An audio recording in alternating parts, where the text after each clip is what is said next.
Hello student, Subodh digital classes में आपका हार्दिक स्वागत है। हम फिजिक्स क्लास 11th की चैप्टर नंबर 4 कर रहे थे, ऊष्मागतिकी थर्मोडायनेमिक्स। तो लास्ट वाले चैप्टर में हमने ऊष्मागतिकी के सेकंड लॉ की बात की थी, जिसके अंदर अपन ने केल्विन, प्लैंक और क्लासियस के कुछ कथन पढ़े थे। उसके आधार पर अपन ने ऊष्मागतिकी के सेकंड लॉ को पढ़ा था। क्लियर? आज हम उसके अगले वाला अपन टॉपिक चालू करेंगे, जिसमें दो प्रक्रम और बता रखे हैं, उत्क्रमणीय प्रक्रम और अनुत्क्रमणीय प्रक्रम। तो सबसे पहले अपन अनुत्क्रमणीय प्रक्रम की बात करेंगे। अनुत्क्रमणीय प्रक्रम का मतलब क्या होता है? इररिवर्सिबल प्रोसेस, बराबर। तो यहां पे अपन हेडिंग डालते हैं,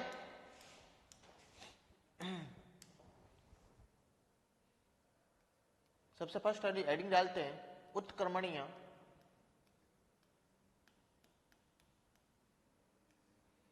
व अनुत्क्रमणीय।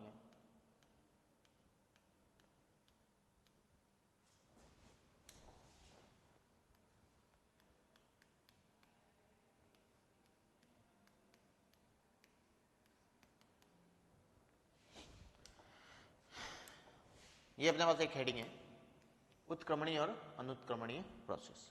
चलो अगली वाले बात करते हैं। सबसे पहले इसके अंदर ए पॉइंट की बात करेंगे। ए पॉइंट अपने पास क्या है? अनुत्क्रमणीय प्रक्रम की बात करेंगे। सबसे पहले ये अनुत्क्रमणीय प्रक्रम होता क्या? Irreversible process. क्या बोलेंगे इंग्लिश में इसको? Irreversible process.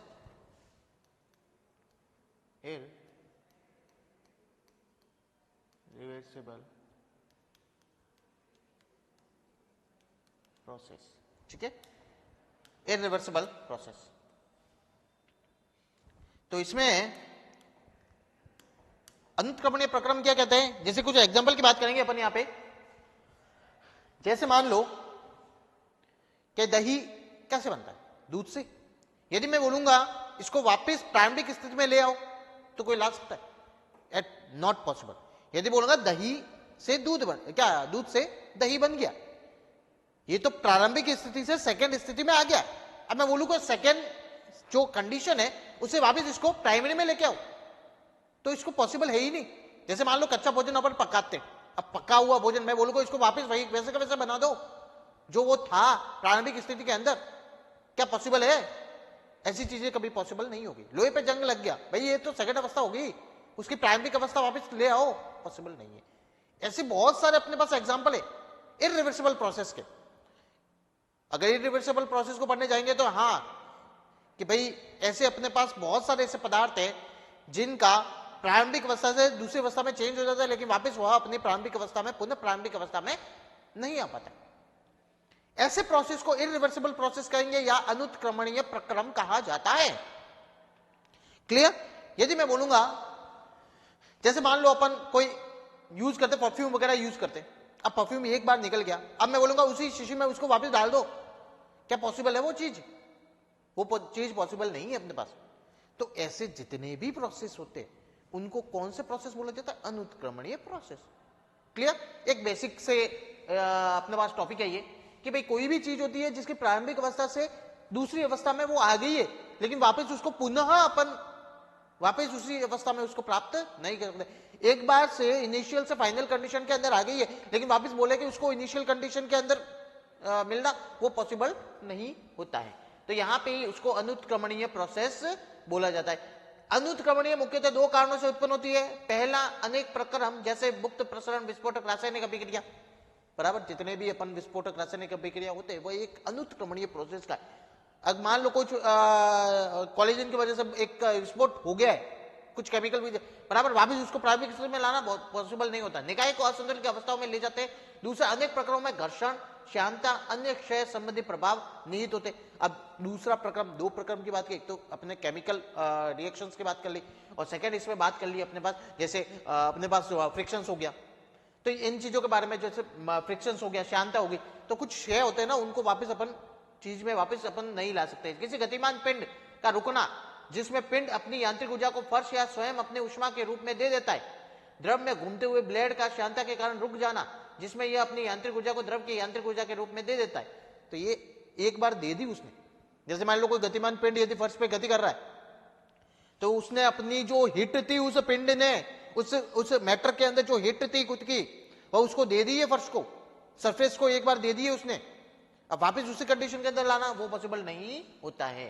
ठीक है, तो ये इस टाइप के जो होता है ना अनुत्क्रमणीय प्रोसेस कहलाते हैं। तो यहां पे अपन बात करेंगे अनुत्क्रमणीय प्रोसेस की, अपन डेफिनेशन लिखते हैं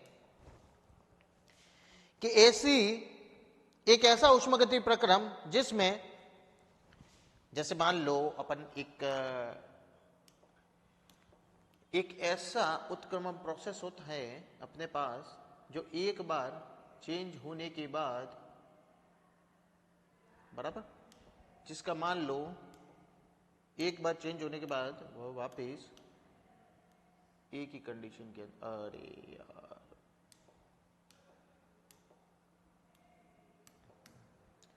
एक बार इस वाले मैटर के अंदर चेंज हो जाता है, वापस अपने पास नहीं आ पाता है। जैसे इसका P1, V1 और T1, अरे ये T1 बराबर, जो P2, V2 और T2 में चेंज हो गया, बराबर। इस वाले ये मैटर होता है ना, इसके अंदर चेंज हो गया है, वापस इस प्रोसेस को इधर लाना नहीं, ये तीर का रीजन नहीं है, एक बार चेंज हो गया अनुत्क्रमणीय प्रोसेस कहलाता है। ठीक है, एक ऐसा उष्मा गति की प्रक्रम लिखते हैं अब इसके अंदर डेफिनेशन, एक ऐसा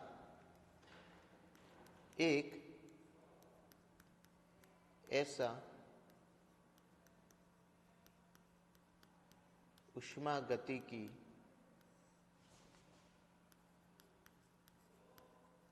प्रक्रम जिसमें दूसरी अवस्था उष्मा गति के निकाय किसी एक अवस्था से दूसरी अवस्था को प्राप्त करने के बाद अपने पुनः पूर्व अवस्था को पुनः प्राप्त न कर पाता हो। ठीक है, एक ऐसा उष्मा गति के प्रक्रम जिसमें निकाय एक अवस्था से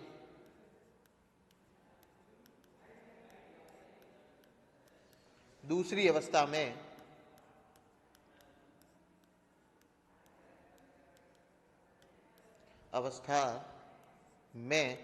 परिवर्तित होने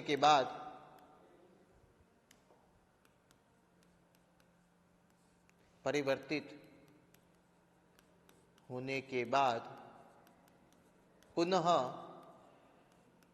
अपनी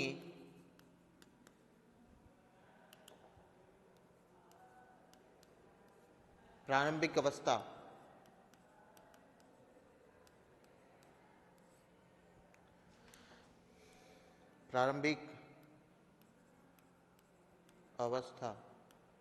को प्राप्त नहीं करता हो।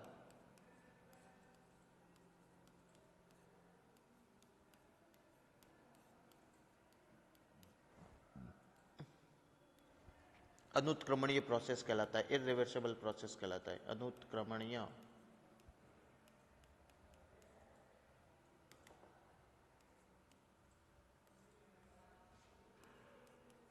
प्रक्रम कहलाता है।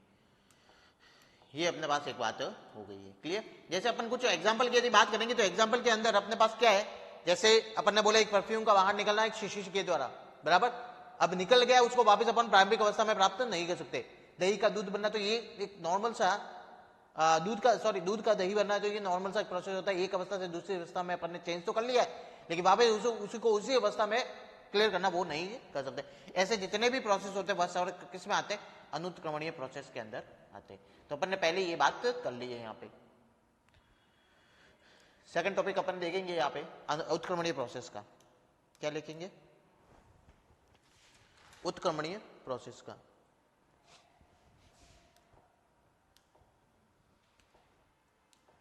सेकंड बी पॉइंट लिखते हैं अपन यहाँ पे,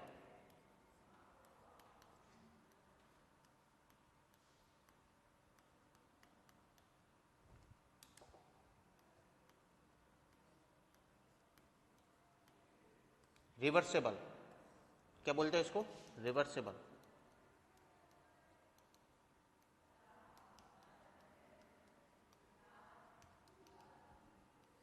ठीक है,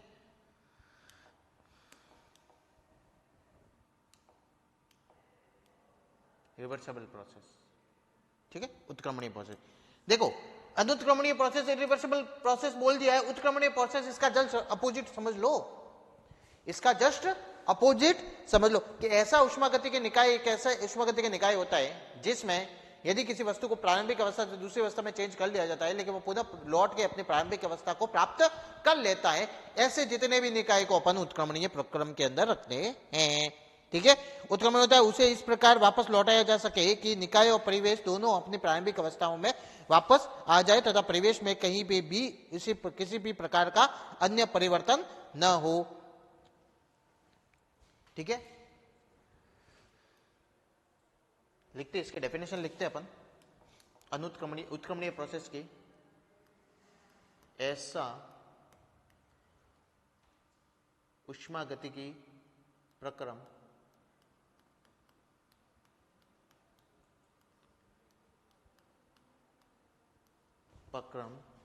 जिसमें निकाय प्रारंभिक अवस्था से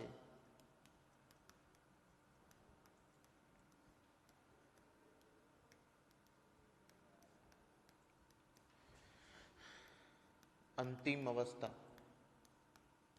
में परिवर्तित हो जाता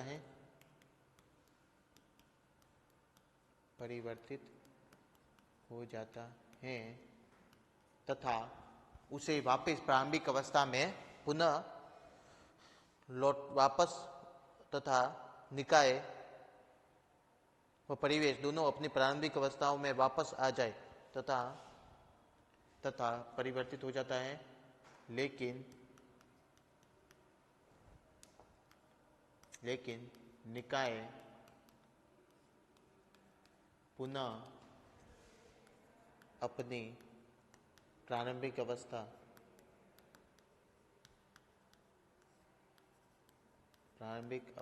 में पुनः अपने प्रारंभिक अवस्था में आ जाता है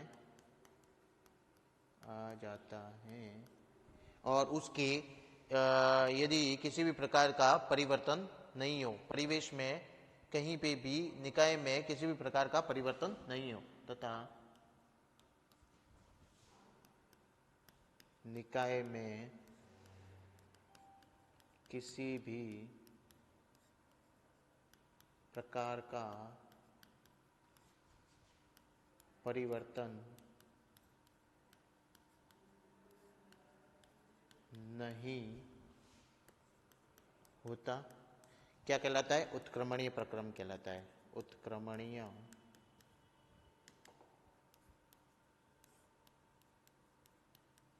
प्रक्रम कहलाता है। तो ये अपन ने उत्क्रमणीय और अनुत्क्रमणीय प्रक्रम, दो प्रक्रम की बात की है। भाई अनुत्क्रमणीय प्रक्रम को बोला ऐसे ही इरिवर्सिबल प्रोसेस होता है जिसमें यदि किसी निकाय को एक अवस्था से दूसरी अवस्था में चेंज कर लिया लेकिन वापस वो अपनी पूर्व अवस्था प्राप्त नहीं करता है, ऐसे को अनुत्क्रमणीय प्रक्रम कहते हैं। और उत्क्रमणीय प्रक्रम जस्ट इसका अपोजिट, यदि किसी को अपन ने चेंज कर लिया है लेकिन अपन उसको वापस प्रारंभिक अवस्था में ले आ सके और निकाय में ऐसा अन्य कोई परिवर्तन नहीं होता हो, ऐसे प्रोसेस को अपन क्या बोलते हैं? अनुत्क्रमणीय प्रक्रम कहा जाता है। ठीक है, तो ये उत्क्रमणीय अनुत्क्रमणीय के प्रक्रम की बात करें। यहाँ पे थोड़ा देख लेते हैं। किसी ऐसे प्रक्रम की कल्पना करते हैं जिसमें कोई उष्मागतिकीय निकाय प्रारंभिक अवस्था आई से अंतिम अवस्था एफ में पहुंचता है। प्रक्रम में निकाय परिवेश से क्यों उष्मा अवशोषित करता है? भाई निकाय से कितनी उष्मा उसने अवशोषित की, भाई क्यों हिट उसने अवशोषित किया, तथा डब्ल्यू कार्य संपादित करता है। भाई तीनों चीजें, चारों चीजें क्लियर होगी। प्रारंभिक अवस्था आई से अंतिम अवस्था में चेंज कर लिया और उस अवस्था के चेंज होने, परिवर्तन होने के बीच में उसने क्यों उष्मा को अपने अंदर अब्सॉर्ब कर लिया। तो इससे क्या हुआ? एक वर्क कंप्लीट हो गया, बराबर। कहीं पे भी कोई अन्य प्रभाव न पड़े, प्रारंभिक अवस्था में ला सकते हैं। भाई सीधी सी बात, उत्क्रमणीय प्रोसेस को क्या बोला कि भाई अपन ने चेंज कर लिया है, लेकिन चेंज करने पर यदि मैं ये वैसे अपने उत्क्रमणीय प्रोसेस को अपन ऐसे बोल सकते कि ये ज्यादातर हो नहीं सकता, पॉसिबल हो नहीं सकता, लेकिन यहां पे लिखा हुआ यदि इस अवस्था के अंदर वापस उसको प्रारंभिक अवस्था में पुनः प्राप्त कर ले, बराबर, कोई भी उसमें चेंजेस नहीं आए, बराबर। प्रकृति में सभी नैसर्गिक प्रक्रम अनुत्क्रमणीय होते, सीधी सी बात है। भाई ऐसा मैंने अभी जस्ट थोड़ी देर पहले बोला, उत्क्रमणीय प्रक्रम जैसा कोई अपने पास ऐसा कुछ चीजें मैटर अपन बोल भी नहीं सकते। क्यों? क्योंकि अपन ने एक अवस्था को दूसरी अवस्था में चेंज कर लिया, उसको वापस उसने एक बार अपनी हिट दे दी है, बराबर, ऊष्मा को एक बार दे दिया, उसके बाद वापस उसको पुनः अवस्था में लाना पॉसिबल नहीं होता। क्लियर? तो अपने पास जितने भी यदि बोलेंगे प्रक्रम तो वो कौन से किस में आएंगे? अनुत्क्रमणीय प्रक्रम के अंदर आते हैं। अनेक उदाहरण गिनाए जा सकते हैं, जैसे चूल्हे पर रखे बर्तन का आधार दूसरे भागों की अपेक्षा अधिक गर्म होता है, सीधी सी बात है। जब बर्तन को हटाते तो ऊष्मा आधार से दूसरे भागों में स्थानांतरित होती है, जिससे बर्तन का ताप एक समान हो जाता है, समय से परिवेशित एक ताप के बराबर ठंडा हो जाता है। इस प्रक्रम को उत्क्रमित नहीं किया जा सकता। बर्तन का कोई भाग स्वतः ठंडा होकर आधार को गर्म नहीं करेगा। यदि ऐसा होता तो ऊष्मागति के द्वितीय नियम का उल्लंघन होता, सीधी सी बात है। सेकेंड लॉ को अपन ऐसा होता तो उसको आइडियल बोल देते, लेकिन अपन ऐसा नहीं, पॉसिबल नहीं होता। तो ऊष्मागति के द्वितीय नियम का उल्लंघन, गैस का मुक्त प्रसार अनुत्क्रमणीय होता है। गैस की जितने भी अपन बोलते हैं ना, अभी जस्ट अपन ने बताया एक परफ्यूम का एक एग्जांपल बताया था, यदि परफ्यूम को एक बार उसकी गैस जो बाहर निकल गई तो वापस उसके अंदर डालना पॉसिबल नहीं होता, वो पॉसिबल नहीं है। तो ये सारे अनुत्क्रमणीय प्रोसेस के एक उदाहरण है। अपन अगली बात करेंगे यहां पे, चलो अगले पद आते हैं। उत्क्रमणीय अनुत्क्रमणीय प्रोसेस का अपना कंप्लीट हो गया। अभी बात करते हैं अपन कार्नो इंजन की। किसकी बात करेंगे भाई? कार्नो इंजन की। कार्नो इंजन में एक डेरिवेशन भी है अपने पास, ठीक है, इसकी बात करेंगे। अगली बात करते हैं कार्नो इंजन की। कार्नोट इंजन बोलो, कार्नो इंजन बोलो। हिंदी में कार्नो इंजन बोलते हैं, इंग्लिश में कार्नोट इंजन बोला जाता है इसको, ठीक है, कार्नोट इंजन। यदि कार्नो इंजन की बात करते हैं तो कार्नो इंजन के अंदर हेडिंग डालते हैं अपन यहां पे, कार्नो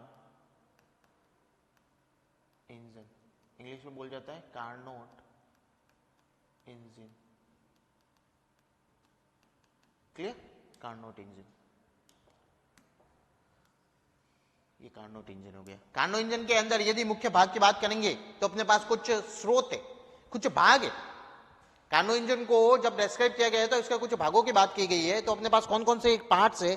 तो सबसे पहले एक सोर्स की बात करेंगे, एक कार्यकारी पदार्थ की बात करेंगे, एक रुद्धोष्म स्टैंड है, और एक अपने पास क्या है? सिंक। ये चार चीजें अपने पास अवेलेबल है, बराबर। यदि कार्नोट इंजन की बात करेंगे तो कार्नो इंजन को समझने के लिए अपन देखो सबसे पहले इसके बारे में बात कर लेते हैं, थोड़ा इसका बेस कर लेते हैं। कार्नो इंजन होता क्या है? हमारे पास ताप T1 का एक उष्ण ऊष्मा भंडार है, T2 पर एक ठंडा ऊष्मा भंडार है, जो अपन ने चार सोर्स बताए। अपन चार सोर्स से पढ़ेंगे। इन दोनों ऊष्मा भंडारों के बीच कार्य करने वाले ऊष्मा इंजन की अधिकतम दक्षता कितनी होगी, ये अपन को निकालना है। सर्वाधिक दक्षता प्राप्त करने के लिए प्रक्रमों के किस चक्र को अपनाना चाहिए, तो वह अपन चीज यहाँ पे देखेंगे। फ्रेंच इंजीनियर साडी कार्नो 1824 में सर्वप्रथम इस प्रश्न पर विचार किया था। कौन सा था? उसके नाम से इसके यदि वैज्ञानिक की बात करेंगे, यदि यहां पे मैं वैज्ञानिक की बात करूंगा तो वैज्ञानिक एक फ्रेंच इंजीनियर था। कौन था? फ्रेंच इंजीनियर, बराबर, फ्रेंच इंजीनियर था जिसका नाम था साडी कार्नो। साडी कार्नो। और कौन से सन के अंदर उसने 1824 में इस कार्नो इंजन पे उसने एक विचार किया था कि कार्नो इंजन किस तरीके से काम करेगा। तो ये अपन थोड़ा इसके बारे में पढ़ते हैं कि भाई किस तरीके से रहता है। तो अपन ने बोला कि कार्नो इंजन के मुख्य भाग, यदि मुख्य भाग की बात करेंगे कार्नो इंजन के लिए, मुख्य कार्नो इंजन के भाग, यदि कार्नो इंजन के भाग की बात करेंगे तो यहां पे लिखेंगे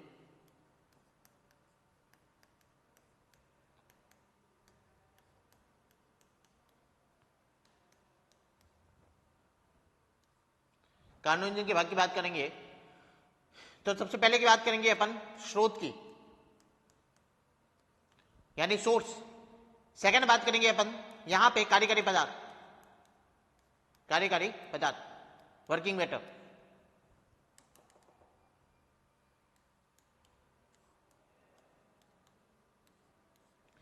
थर्ड बात करेंगे यहां पे स्रोत की, कार्यकारी पदार्थ। एक होता है रुद्धोष्म स्टैंड, और रुद्धोष्म की बात करके आ गया अपन पहले। तुम्हें सबको पता है रुद्धोष्म होता क्या है, एडियाबेटिक प्रोसेस अपन ने जरूर पढ़ा था, उसके अंदर रुद्धोष्म बताया था मैंने जो परिवेश से उस निकाय का जो अपने अंदर का जो होता है ना एक कनेक्शन, वो तोड़ देता है। सीधी सी बात है, मतलब एक परिवेश के साथ संबंध से भिन्न हो जाता है, तो वो रुद्धोष्म टाइप होता है। एक चौथा अपन बात करेंगे सिंक की, बराबर। ये 4 पदार्थ होते हैं अपने पास कार्नो इंजन के मुख्य भाग। क्लियर? ठीक है। तो यहां पे अपन पहली बात करेंगे, पहला क्लियर करेंगे कि यदि फर्स्ट स्टेप यहां पे क्लियर करेंगे, कार्यकारी पदार्थ को स्रोत पर रखा जाता है।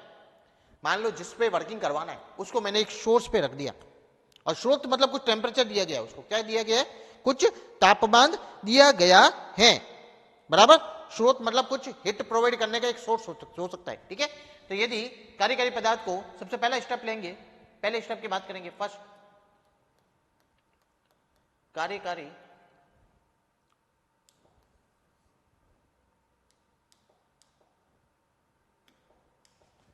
सबसे फर्स्ट स्टेप की बात करेंगे, कार्यकारी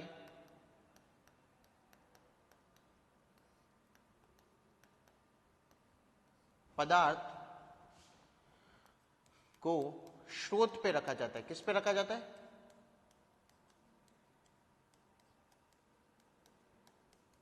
तो उसमें क्या चेंजेस आता है वह चीज अपन यहां पे देखेंगे, बराबर। उसमें क्या चेंजेस आएगा वह चीज अपन यहां पे क्लियर करेंगे। तो इसको क्लियर करने के लिए एक अपन यहां पे अच्छा सा एक डायग्राम बनाते हैं। वो डायग्राम किस तरीके से होता है, ये अपने पास एक, बराबर, ये अपने पास क्या हो गया, कार्यकारी पदार्थ हो गया।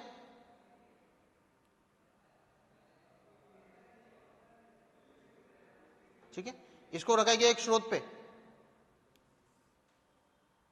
ये अपने स्रोत ले लिया। ठीक है। इसको इस स्रोत पे रखा गया,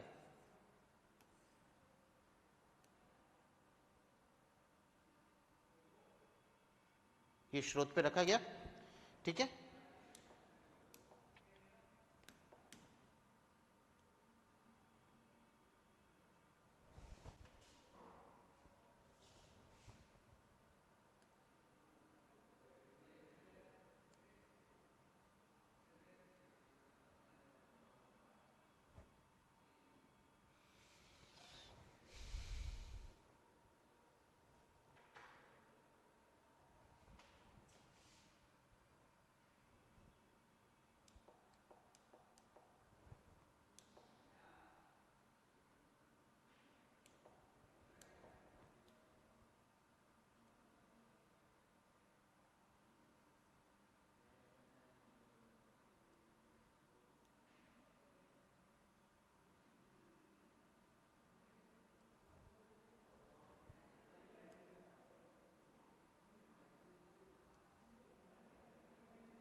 यहाँ पहले इसको सेट करते हैं थोड़ा सा इस तरीके से, इसको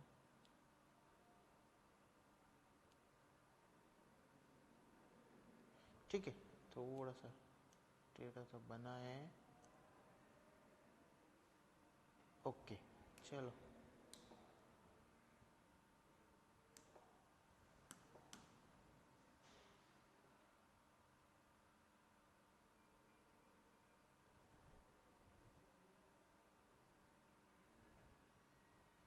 ठीक है, इसको ऐसे कर लेते। ठीक है। अब यहाँ पे अपन को पता है कि रुद्धोष्म स्टैंड है पूरा। ठीक है। ये नीचे से इसको क्लियर करना पड़ेगा। चलो 2 मिनट वापस बना ही देते हैं एक बार अच्छे से। ये स्टैंड बनाया अपन ने, ठीक है। एक ये बनाया इधर रुद्धोष्म टाइप दीवार है, और इसके बीच में ये चालक दीवार है, रुद्धोष्म हो गया। ये अपने पास इसके कौन सी होगी, चालक दीवार। क्लियर। ये अपने पास बना दिया एक पिस्टन। ठीक है। और नीचे की तरफ अपन यहां पे बना रहे हैं एक, ये एक तापमान। ठीक है। ये हो गया अपने पास। ठीक है। यहां पे बात करते हैं, ये रुद्धोष्म टाइप दीवार है, ये रुद्रष्म टाइप दीवार है, ये अपने पास ऊपर की तरफ क्या है, एक पिस्टन, बराबर। ये अपने पास यहां से ताप टेम्परेचर T1 दे रखा है, मतलब कुछ सोर्स, इसको यदि बोलेंगे ना यहाँ पे तो क्या बोलेंगे, स्रोत। यदि बात करते हैं तो ये क्या है, स्रोत। ये क्या है अपने पास, कार्यकारी पदार्थ।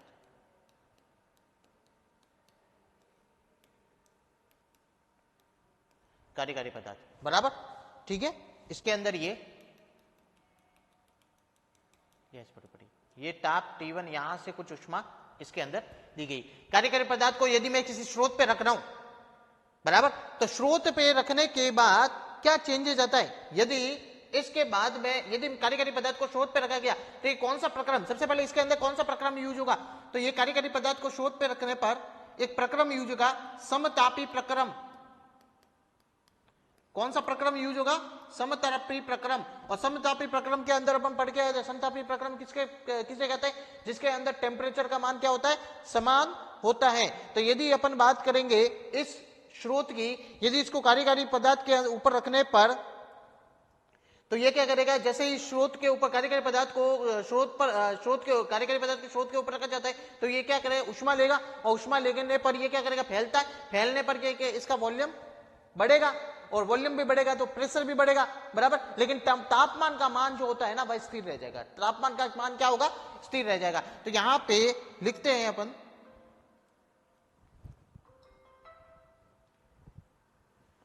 कार्यकारी पदार्थ को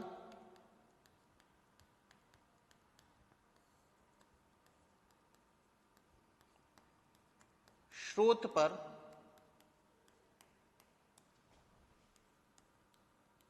रखने पर उष्मा ग्रहण कर फैलता है। क्या करता है, फैलता है। तो क्या बोलेंगे, P1 V1 T1। क्या बोला, P1 V1 T1 किस में चेंजेज हो जाएगा,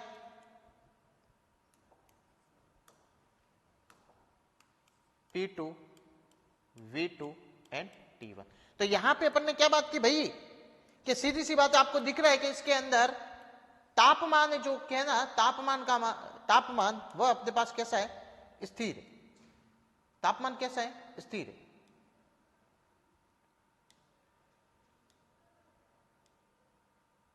तापमान कैसा है, यहां पे स्थिर है।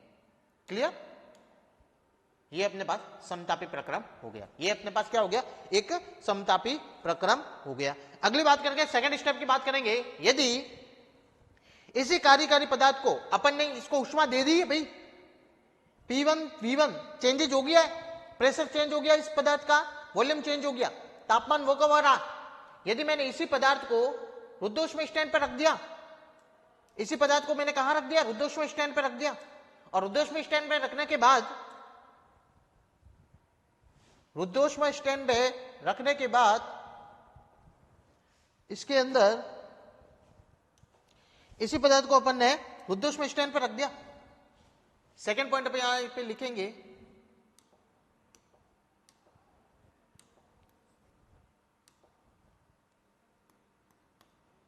कार्यकारी पदार्थ को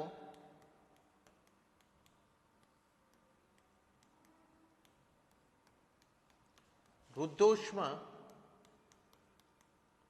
स्टैंड पर रखने से, ठीक है। तो इसकी बात करेंगे यहां पे, तो अपन बनाते हैं यहां पे, जैसे इसी को रुद्धोष्म स्टैंड पर रखा गया तो अपन यहां पे ये अपना कार्यकारी पदार्थ जो ऊष्मा ले चुका है,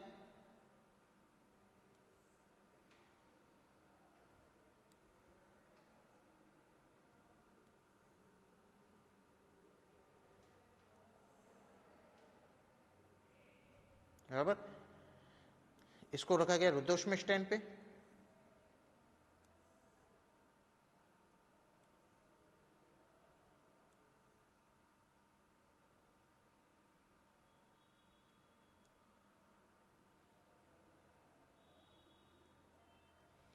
ठीक है।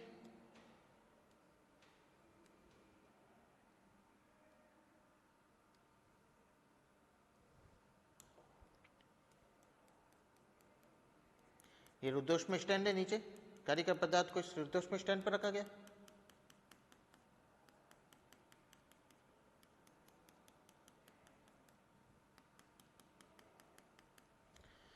ठीक है, ये अपने पास क्या है, ये रुद्धोष्म स्टैंड है।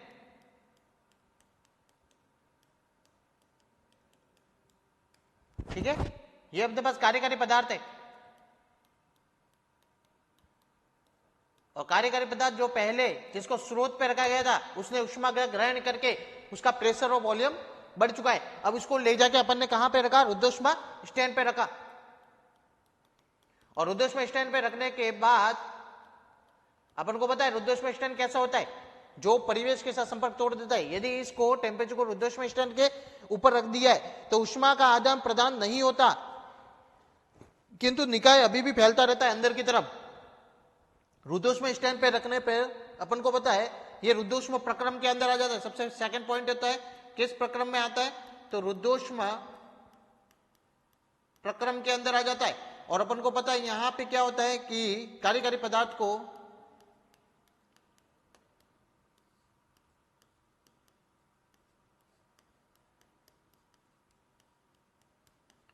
रुद्धोष्म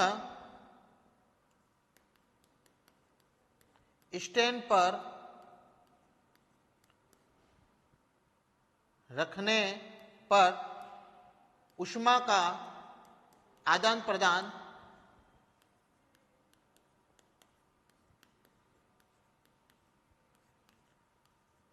नहीं होता है, लेकिन कार्यकारी पदार्थ लेकिन निकाय अभी भी फैलता रहता है। ठीक है, जो निकाय की बात कर रहे हैं ना,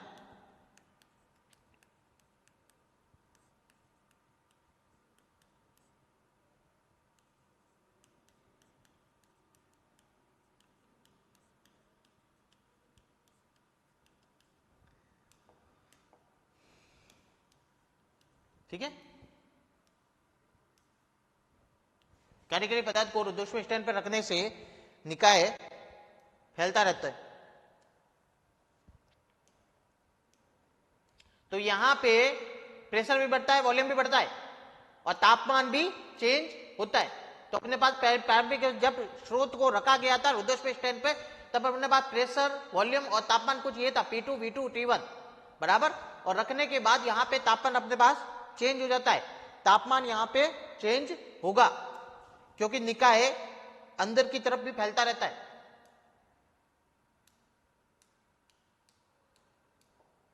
तो अपने पास जब निकाय स्रोत को रखा था तब प्रेशर कितना था, P2, V2 और तापमान था T1।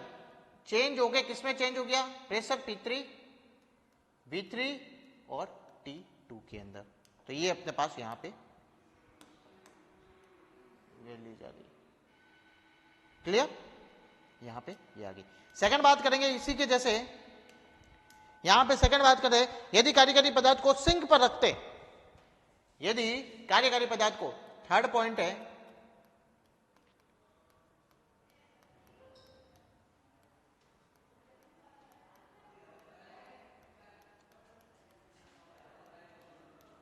सिंक पर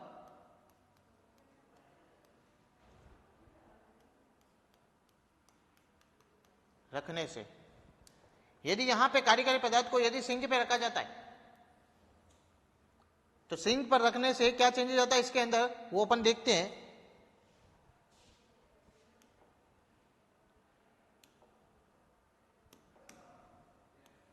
ये मान लो कोई कार्यकारी पदार्थ है,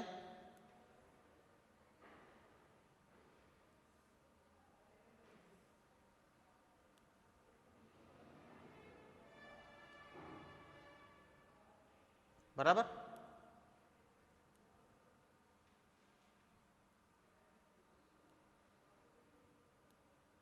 ये कार्यकारी पदार्थ है, इसको रखा जाता है किसी सिंक पे, ये दीवार है, ये अपने पास कोई सिंक है,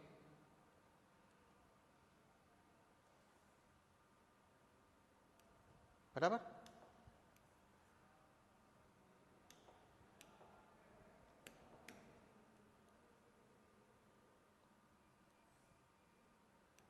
ये सिंक हो गया, सिंक ऊष्मा को अपने अंदर ग्रहण करता है, बराबर, ठीक है। ये रुद्धोष्म दीवार है अपने पास, ठीक है। सिंक क्या करता है, अपने अंदर ऊष्मा का अवशोषण करता है। तो इसके अंदर जो चेंज होगा, इसके सबसे पहले ये समतापीय, ये कौन सा प्रक्रम होगा आपके पास, समतापी प्रक्रम के अंदर आ जाएगा वापिस, जिसमें तापमान वापस समान हो जाएगा। जितना प्रेशर था सिंक अपने अंदर ले लेगा, तो सीधी सी बात है, इसको इसके रखने पर टेम्परेचर जो होता है ना, वो कांस्टेंट लेवल पर आ जाता है, बराबर। तो यहां पे किसी निकाय इस स्थिति में सिंक कार्यकारी पदार्थ से ऊष्मा लेता है, जिससे गैस सिकुड़ने लगती है। सीधी सी बात है, सिंक क्या करेगा, ऊष्मा को अपने अंदर सोखेगा, और ऊष्मा अपने अंदर लेकेगा, तो गैस क्या करेगी, इतनी देर तो कौन फैल रही थी, अभी क्या होगा, गैस सिकुड़ेगी, सीधी सी बात है। तो यहां पे लिखते हैं कार्यकारी पदार्थ को सिंक पर रखने से सिंक ऊष्मा अपने भीतर अवशोषित करता है,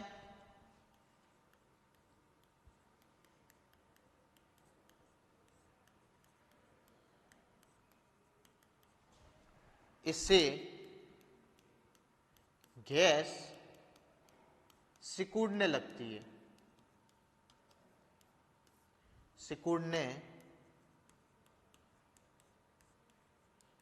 लगती है, बराबर। और गैस सिकुड़ेगी तो पता है कि भाई जो वॉल्यूम होता है ना, वह भी चेंज होगा, प्रेशर चेंज होगा, लेकिन तापमान यहां पे कैसा रहेगा भाई, स्थिर रहेगा। तापमान कैसा रहेगा, स्थिर रहेगा, ठीक है।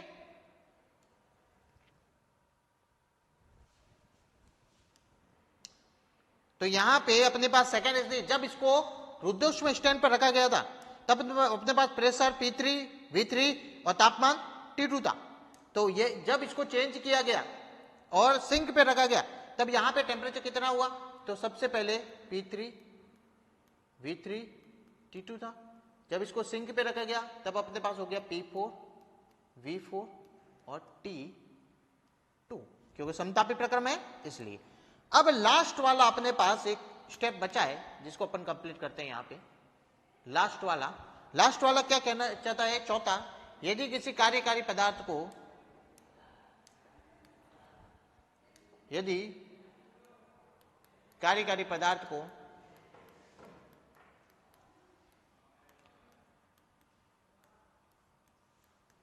रुद्धोष्म स्टैंड पर रखने पर, वापस रुद्धोष्म स्टैंड, कार्यकारी पदार्थ को रुद्धोष्म स्टैंड पर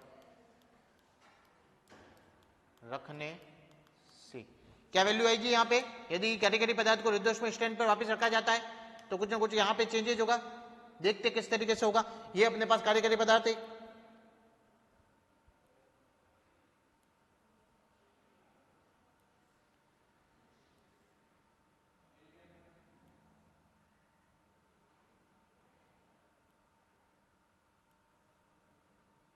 कार्यकारी पदार्थ को रुद्धोष्म स्टैंड पर रखा गया,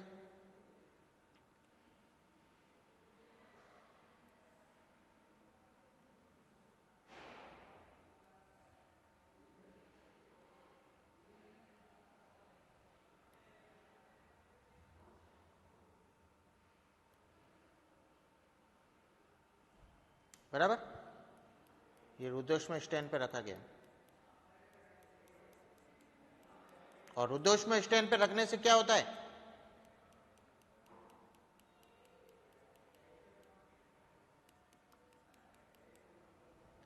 ठीक है। ये रुद्धोष्म स्टैंड पे रखा गया। ये कौन सा स्टैंड है, रुद्धोष्म स्टैंड, बराबर। सिंक पर रखने के बाद उसी स्रोत, उसी कार्यकारी पदार्थ, उसी निकाय को मैंने रुद्धोष्म स्टैंड पर रख दिया। और रुद्धोष्म स्टैंड क्या कहता है, जिसमें आदान प्रदान नहीं होता।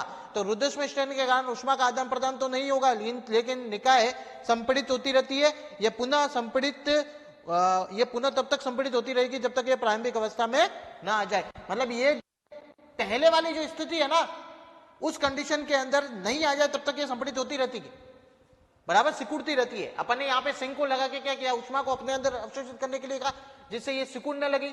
अब इसको उठा के मैंने यहाँ पे, तो ये रुद्धोष्म स्टैंड के साथ रखने पर ये आदान प्रदान तो नहीं करेगा, लेकिन ये जो गैस होती है ना अपने आप में सिकुड़ती रहेगी। अब कब तक सिकुड़ेगी, जब तक ये पहली अवस्था के अंदर नहीं आ जाए। क्या बोला, जब तक ये पहली अवस्था में नहीं आ जाती तब तक ये अंदर सिकुड़ती रहती है, जो इसकी प्रारंभिक अवस्था थे। तो लिखेंगे यहाँ पे अगला प्रक्रम भी होता है अपने पास, रुद्धोष्म प्रक्रम।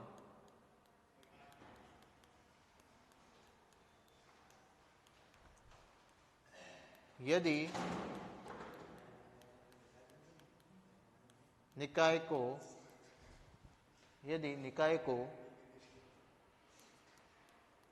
रुद्धोष्म स्टैंड पर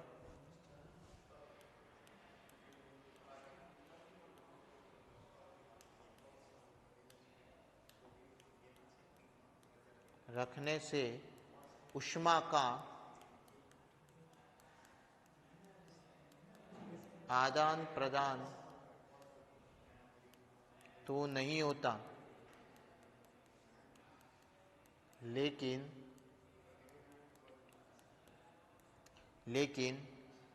निकाय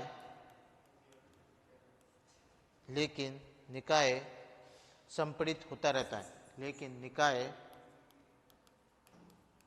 संपीड़ित होता रहता है। निकाय जब तक संपीड़ित होता है, निकाय तब तक संपीड़ित होता है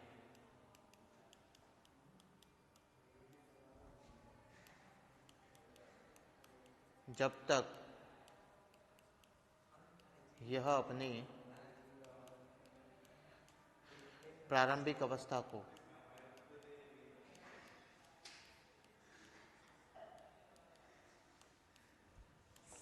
प्रारंभिक अवस्था को